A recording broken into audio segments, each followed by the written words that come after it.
This is the Trading Raw Stories podcast. After Hours. After Hours. What does that mean? This is where I read you an excerpt or a story from a book that I'm reading that really inspired me and made me go, damn, people need to know this. So here's a story of a guy who was told he had cancer when he actually didn't.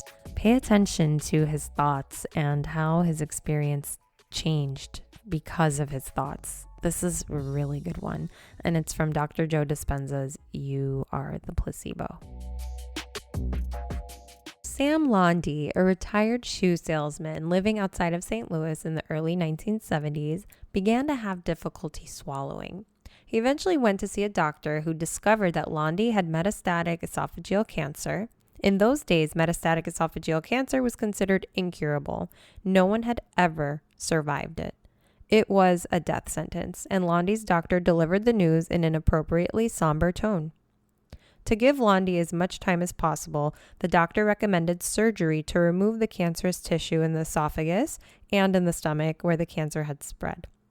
Trusting the doctor, Laundy agreed and had the surgery. He came through as well as could be expected, but things soon went from bad to worse.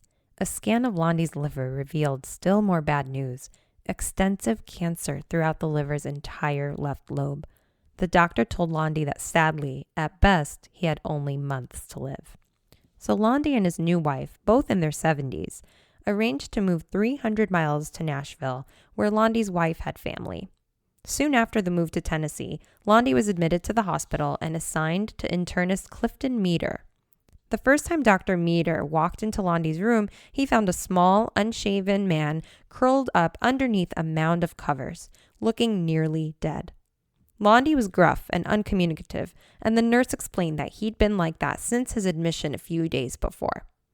While Laundy had high blood glucose levels due to his diabetes, the rest of his blood chemistry was fairly normal, except for slightly higher levels of liver enzymes, which was to be expected of someone with liver cancer.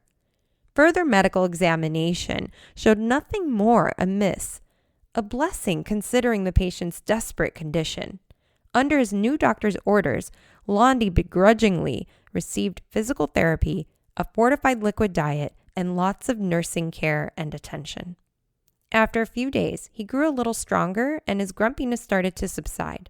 He began talking to Dr. Meter about his life. Laundy had been married before, and he and his first wife had been true soulmates. They'd never been able to have children before, but otherwise had a good life. Because they loved boating, when they retired, they had bought a house by a large man-made lake. Then late one night, the nearby earthen dam burst, and a wall of water crushed their house and swept it away. Laundy miraculously survived by hanging on to some wreckage, but his wife's body was never found. "I lost everything I ever cared for," he told Dr. Meter. "My heart and soul were lost in the flood that night." Within 6 months of his first wife's death, while still grieving and in the depths of depression, Laundy had been diagnosed with esophageal cancer and had had the surgery. It was then that he had met and married his second wife, a kind woman who knew about his terminal illness and agreed to care for him in the time he had left. A few months after they married, they made the move to Nashville, and Dr. Meter already knew the rest of the story. Once Laundy finished the story, the doctor, amazed by what he'd just heard, asked with compassion, "What do you want me to do for you?" The dying man thought for a while. "I'd like to live through Christmas so I can be with my wife and her family. They've been good to me," he finally answered. "Just help me make it through Christmas. That's all I want." Dr. Meter told Laundy he would do his best. By the time Laundy was discharged in late October, he was actually in much better shape than when he had arrived. Dr. Meter was surprised but pleased by how well Laundy was doing. The doctor saw his patient about once a month after that, and each time Laundy looked good. But exactly 1 week after Christmas, on New Year's Day, Laundy's wife brought him back to the hospital.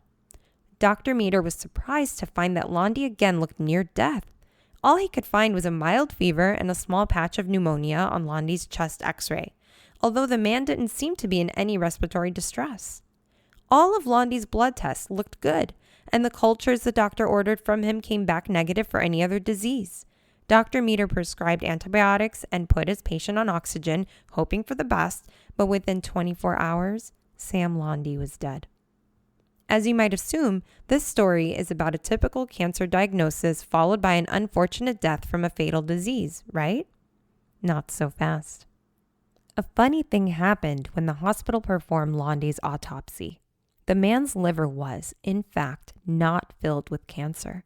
He had only a very tiny nodule of cancer in his left lobe and another very small spot on his lung. The truth is, neither cancer was big enough to kill him. And in fact, the area around his esophagus was totally free of disease as well. The abnormal liver scan taken at the St. Louis hospital had apparently yielded a false positive result. Sam Lundy didn't die of esophageal cancer, nor did he die of liver cancer. He also didn't die of the mild case of pneumonia he had when he was readmitted to the hospital. He died quite simply because everybody in his immediate environment thought he was dying. His doctor in St. Louis thought Lundy was dying, and then Dr. Meter in Nashville thought Lundy was dying. Lundy's wife and family thought he was dying too, and most important, Lundy himself thought he was dying. Is it possible that Sam Lundy died from thought alone? Is it possible that thought is that powerful? And if so, is this case unique? I always tell people that stress causes illness. And in this case, Lundy was so stressed over the loss of his wife and his soul, he said. He was so hurt and distraught and grieving and in so much pain and loss that he manifested this illness. Think about your own life, in your own environment. What's around you? Who's in your life? Are they negative? Are they complaining? Are they bringing you down, or are they uplifting you? Are you thinking negative thoughts like you're not good enough, you're not pretty enough, you're not skinny enough, or whatever? Your thoughts are creating your reality. Whatever you believe to be true will be your experience. Sam Lundy believed he had cancer and he believed he was dying. Everyone in his environment believed the same. So as soon as he lived through Christmas, he believed he would make it through Christmas. So he did. And as soon as Christmas was over, he died just a week later. That should show you this is something that is true and real. There's so much research backing all of this information about your mind and your thoughts and your emotions creating your life. I hope you feel inspired to take inventory of what your thoughts are and what your beliefs are, and take a look at what your reality is and reverse engineer it. Look back at what your thoughts and your beliefs are based on what your current experience is, because then you'll be able to take note, reframe, and create new beliefs, create new thoughts to start thinking and believing so that your future doesn't look like your past or your present. Rate and review this podcast for me, will ya? Thank you. Love you. Have a great night. Share it with someone. Okay, bye.